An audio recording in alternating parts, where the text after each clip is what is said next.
Nah, semua tadi yang dibahas di atas itu ada pertimbangan dari teknisnya yang perlu juga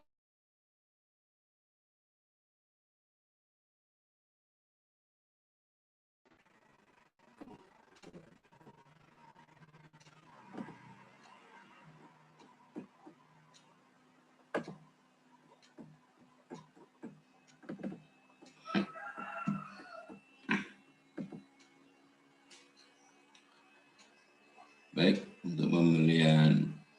Kemudian dari segi ekonomi juga harus kita pertimbangkan, jadi karena menyangkut juga pembangunan dan biaya pemeliharaannya. Jadi kalau kita buat stasiun mancar dan menerimanya nanti itu harus kita ketahui persis lokasi stasiunnya, lokasi site-nya, karena kalau kita bangun di sana pasti harus ada jalannya, misalnya. Jalan menuju sana sudah ada belum? Mungkin secara teknis di situ paling bagus buat titik itu. Tapi kalau jalannya tidak ada, perlu biaya pembangunan jalan. Itu tidak sedikit.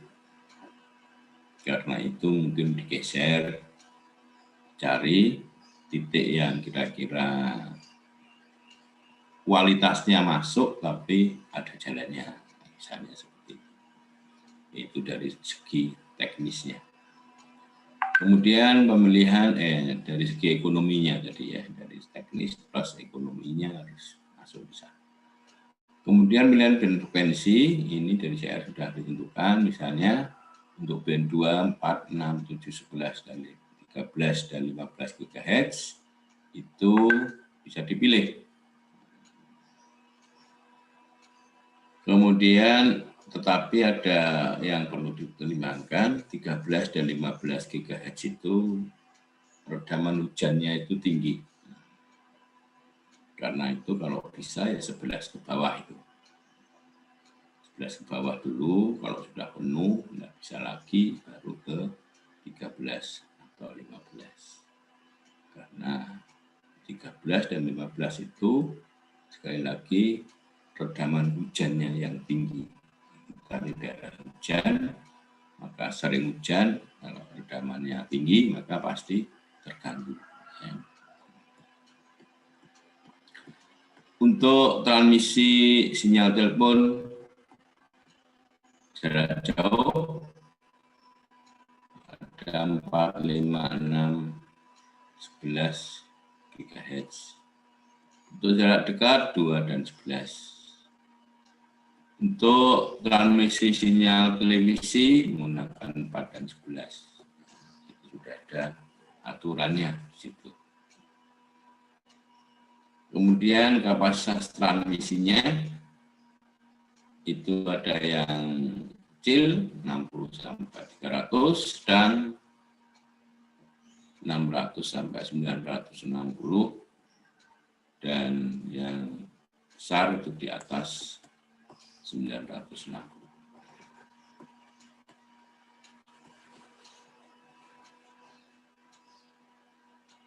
(1.200) sampai sekitar 960-1.200 itu menggunakan frekuensi 6-11 GHz. Ya tentunya kalau yang besar itu frekuensinya lebih tinggi karena bandwidth-nya itu kurang lebih 10% dari frekuensi kerjanya. Jarak jauh itu tadi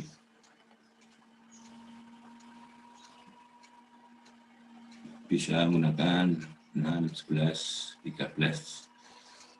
Di dalam radio link ini antara site 1 ke 2 dengan lainnya itu misalnya A ke B, kemudian B ke A. A ke B dan B ke A itu frekuensinya pasti berbeda. Tidak boleh sama, nanti ada timbul interferensi. Kemudian perencanaan rutenya ini pakai yang garis besar, petanya juga besar, skalanya 1 sampai banding 200.000 atau 100.000. Ini untuk peta yang skala garis besar. Nanti yang detailnya tentunya petanya 1:10.000. Jadi akan kelihatan tinggi, konturnya akan lebih kelihatan.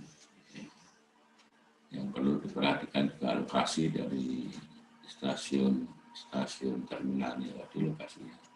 Nah, gitu ya, kan kita kan ngangkut material untuk bangun stasiun misalnya. Kemudian selama penggambaran di atas perlu mempertimbangkan beberapa faktor dasar sebagai tambahan untuk memastikan line offset atau tidak. Jadi kondisinya line offset atau loss itu harus dicapai. Karena kondisi line offset itu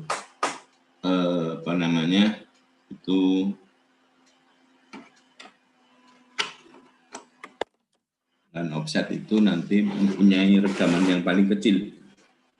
Makanya dalam rancangan itu sudah pasti bahwa kondisi line offset itu diharapkan dicapai, ya, direncanakan dicapai dengan seterusnya.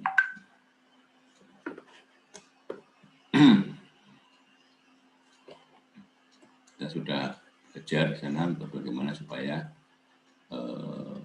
terjadi kondisi line offset tinggian minimal berapa, kemudian ada caranya kemarin sudah secara manualnya, nanti dilanjutkan ke secara menggunakan software part loss.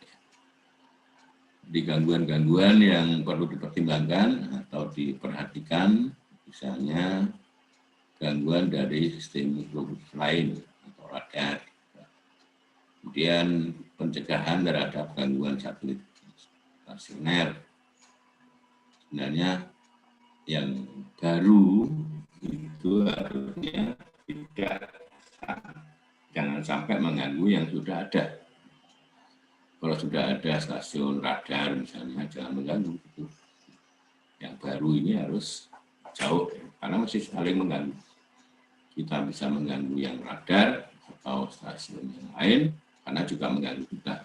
Jadi akhirnya saling mengganggu, tidak aman, tidak nyaman. Oleh karena itu diusahakan jauh dari stasiun radar atau stasiun radio yang lain yang sudah beroperasi atau existing. Kemudian perencanaan secara detailnya pakai skala 1:10.000 ya. Di situ sehingga bisa lebih jelas. Kemudian part profilnya dibuat. Nah, kalau kemarin itu dari peta topografi, kemudian buat part profilnya dengan skala yang lebih detail. Kemudian kalau sekarang menggunakan software itu akan muncul di sana. Kalau Anda ambil titik misalnya dari Kendal ke Ungaran gitu misalnya, nah itu nanti akan muncul sendiri ya, profilnya, tinggian tanahnya akan kelihatan. Itu akan lebih mudah. Tapi bagaimana cara mendapatkan itu secara manual kemarin sudah diajarkan. Jadi kita tahu kenapa kok ini jadi seperti ini. Itu karena dari peta topografi. Yang ada di lapangan peta topografi atau peta ketinggian tanah. Bisa menjadi part profil karena memang ada caranya kemarin sudah. Nah, itu dilakukan oleh part loss, program part loss. Sehingga muncul apa yang namanya part loss itu kita tinggal pakai aja. Itu ya asalnya dari peta topografi. Jadi kemudian setelah ada dipastikan side-nya, side TX dan side RX. Side TX itu side lancar, side RX yang menerima. Dua side itulah nanti yang perlu kita perhatikan kondisi di sekitarnya, gitu ya. Dan bisa masuk tidaknya, bisa membangun tidaknya, dan seterusnya. Kemudian bisa kita pertimbangkan juga apakah bisa line offset atau tidak. Jadi ketinggiannya tower itu ada batasannya, nggak mungkin terlalu tinggi sekali. Bisa. Kalau di daerah bandara itu 40 meter. Kalau di luar itu bisa 70 meter. Nah, nanti kita bahas maksimalnya 60 meter aja. Ya. Semakin tinggi, semakin mahal biayanya, juga semakin rawan, karena di sana semakin tinggi itu anginnya semakin besar. Gitu. Anginnya semakin besar, goyang-goyang. Makanya bisa dibatasi 60, nanti kalau Anda nggak bisa 60, ya pilih lokasi yang lain, gitu ya. Itulah rutenya nanti pasti berubah. Kemudian ada beberapa faktor lain, parameter yang harus diperhatikan, misalnya thermal noise. Apa itu thermal noise? Itu sama dengan noise yang disebabkan oleh panas. Sinar sampai 30 sampai 40 km, maka panas ini matahari berpengaruh, di sana pasti muncul thermal noise-nya sama dengan K kali T kali B, hanya bersama Boltzmann 1,38 kali 10 pangkat min 23, kemudian K-nya T-nya adalah suhu ruang dalam derajat Kelvin 290 derajat Kelvin, kemudian B-nya itu bandwidth-nya. Itu tadi dari noise, kemudian noise interference dari sumber lain, kemudian juga noise bus itu kadang-kadang jauh, gitu, dalam noise-nya. Kalau ada gangguan tiba-tiba mungkin misalnya ada petir, halilintar, itu mesti menyebabkan bisa noise bus bisa sesaat aja. Kemudian juga kemudian penyesuaian frekuensi stasiunnya juga dipertimbangkan. Nah, nanti dari keterangan-keterangan ini nanti kita Anda baca juga. Nah, ini ada rute contoh frekuensi stasiunnya, survei di lapangan. Kenapa survei di lapangan dilakukan? Karena memang itu harus memastikan. Kalau kita mengandalkan peta saja, mungkin petanya belum yang paling baru. Dulu tidak ada apartemen, tiba-tiba sekarang sudah ada apartemen misalnya. Nah, makanya perlu survei.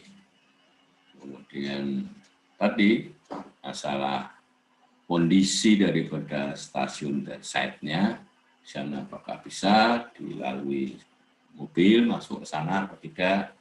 Kalau jalannya cuma pendek tidak apa-apa ya. Kalau jauh tentunya biayanya mahal.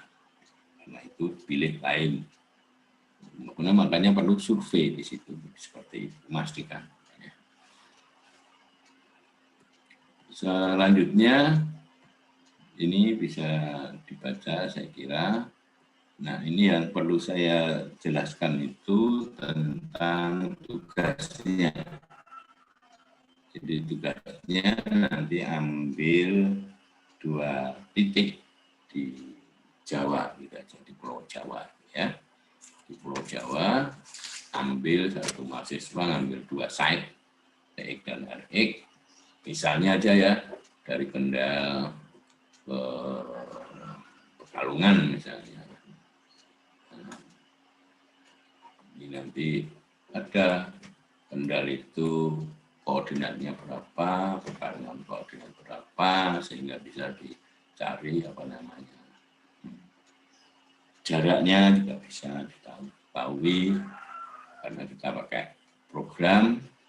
Kemudian profilnya bisa muncul dari situ, nanti Anda proses line offset atau tidaknya pakai rumus Fresnel zoom itu diukur dengan frekuensi A ke B itu 6 giga, B ke A itu 8 giga, ya, dicatat. Jaraknya itu 20 sampai 25 km.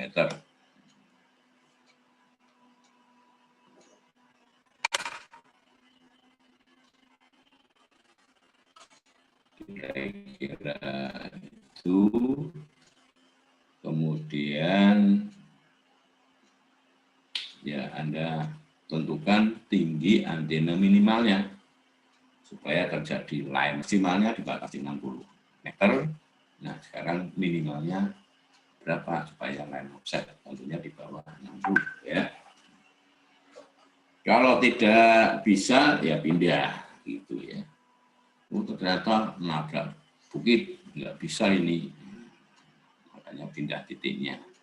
Anda boleh pindah dua-duanya, dua site itu di Jawa itu. Karena ini hanya latihan, jadi bisa memilih kedua-duanya, gitu ya. Jaraknya tadi sudah, frekuensinya sudah, kemudian tinggi antenanya minimalnya sudah, dan ternyata reliabilitasnya 99% kalau pakai R, 99%. Reliabilitasnya 99%. Kalau nanti Anda ngitung FM, fading marginnya, di bab 2 kemarin sudah dijelaskan, FM rumusnya apa, 30 log D, dan seterusnya. Itu nyari fading marginnya dengan R keandalannya ada di situ. Ya, andalannya kita pakai 99%. Ya. Jadi bagus sekali nih. Kemudian setelah ditentukan itu, Anda bisa menentukan daya pancarnya berapa. Kemudian diameter antenanya berapa. Antena parabola. Ada di situ semua di buku itu. Gain antenanya berapa. Kalau diketahui diameter antenanya. Nah, diameternya sudah diketahui, gain antenanya akan diketahui. Nah, di situ bisa Anda nanti menentukan ya, dari merancangnya itu, dari dayanya, daya PT, daya pemancar itu PT sama dengan gain antena pemancar ditambah gain antena penerima dikurangi PR dikurangi LP loss propagasi dikurangi loss propagasi.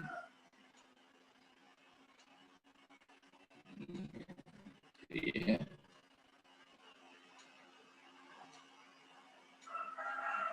Saya ulangi aja, PR sama dengan PT dikurangi GT LP ditambah GT ditambah GR dan seterusnya. Di bukunya lengkap di sana ada ya. Di bukunya itu ada di bab 2 ini. Kemarin sudah jelaskan bab 2 itu. Buka lagi ya. Jadi nanti pedoman-pedomannya ini menentukan rute akhirnya itu dengan tugas ini bisa kelihatan. Oh, rutenya yang ini nggak bisa, yang ini bisa karena terhalang oleh bukit atau terhalang terhalang oleh apartemen yang tinggi, ya bisa pindah lagi. Buat supaya mudah. Kalau Anda buat, nanti pengalaman-pengalaman membuatnya ini akan bisa pertanyaan, oh kok begini gimana caranya? Nah, lama-lama Anda bisa ngerti sendiri. Gitu ya. Kalau Anda tidak mengerjakan tugas, Anda ngerti ini maksudnya apa, dan seterusnya. Ya. Tentang pemakaian part loss-nya, itu ada di tutorial. Tapi kalau Anda mau nanya kelas TE3B, semuanya sudah lancar mereka menggunakan itu. Ya. TE3B itu sudah lancar menggunakan part loss 4 dan 5 bisa dipakai. Ya, jadi yang itu yang part loss 4 atau 5 boleh pakai yang. Jadi kalau Anda kesulitan, tanya aja di sana. Karena sama-sama tugasnya sama. Ini kebetulan materi kuliah ini untuk B dan 2B dan TE3B ini yang disamakan oleh Pak Kaprodinya nih, disamakan untuk semester ini. Untuk semester B hanya beda. Diambil yang ini yang disamakan gitu. Jadi yang 2B yang belum bisa mahir menggunakan part loss, nanti tanya sana, cari tutorial, belajar pakai tutorial, kok kesulitan, tanya TE3B. Ya. Kalau bisa pakai tutorial, kalau sudah bisa, ya susah juga. Ya, semuanya itu dengan tutorial. Sekarang itu tutorialnya kan sudah pakai YouTube, jadi gambar, jadi mudah sekali. Tutorial yang pakai YouTube itu kelihatan sekali gimana rancangnya, menggunakannya, langkah-langkahnya, bisa semua. Saya yakin bisa, itu mudah ya, karena ada itunya maka kita nggak perlu.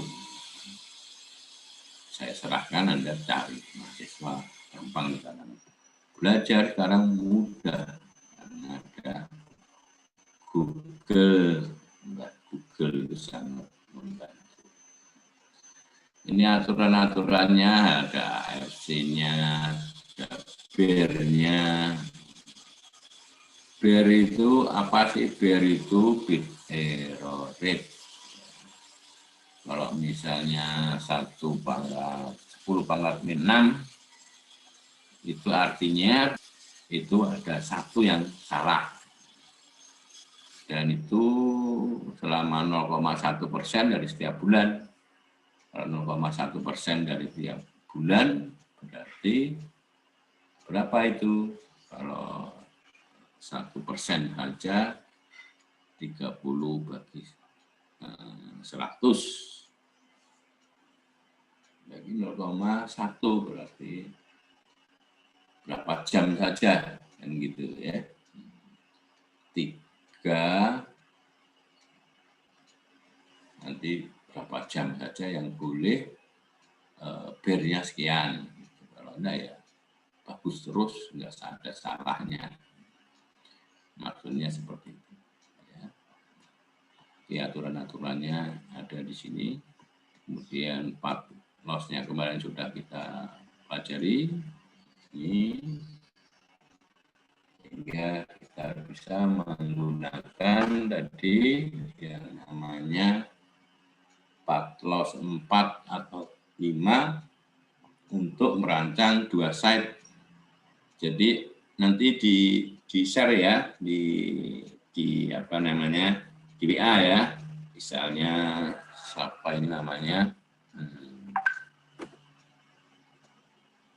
Beni. Beni ada Beni ya? Ya, Pak. Ini kotanya mana dengan mana, site-nya dengan mana. Fadlur Rahman mana dengan mana.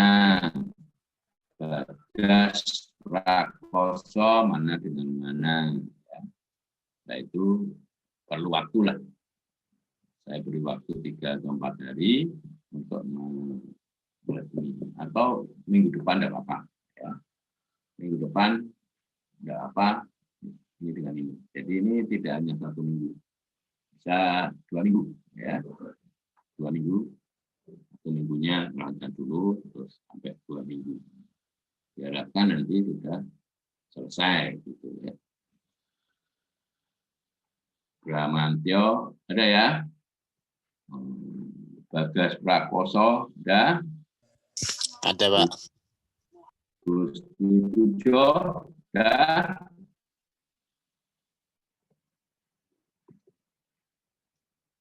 Yo Sandi? Ada, Pak. Rifan Nur Fauzan? Ada, Pak. Benito Dwiki? Ada, Pak. Bunga Alisa? Ada, Pak. Ya. Lutfi Yuliana? Ada, Pak. Oke, itu ya, dan seterusnya ya. Kita sebutkan satu-satu. Silakan nanti diputar tutorialnya YouTube-nya. Kalau belum bisa, masih kesulitan, tanya 3P ya. Itu aja. Saya kira itu saya tunggu listnya nanti maksimal sehari sebelum kita kuliah lagi hari Kamis yang akan datang.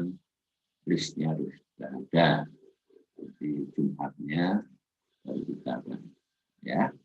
Oke, saya kira itu untuk hari ini karena waktunya dibatasi 40 menit. Oke, kalau ada pertanyaan silakan ya. Mumpung masih ada waktu sedikit, silakan. Ya, ada Melisa mau tanya apa?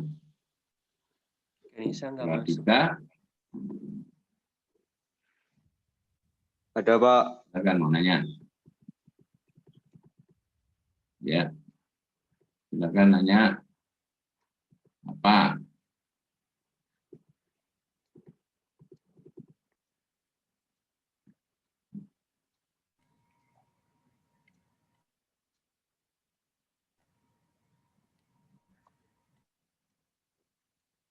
Tidak ada. Oke, kerjakan dulu. Nanti kalau ada pertanyaan bisa ditanyakan baik melalui Zoom maupun bisa WA ya. Tapi kalau WA tidak bisa langsung dijawab, mungkin perlu waktu karena saya nggak lihat WA terus ya. Kalau lihat terus nggak bisa kerja nanti ya.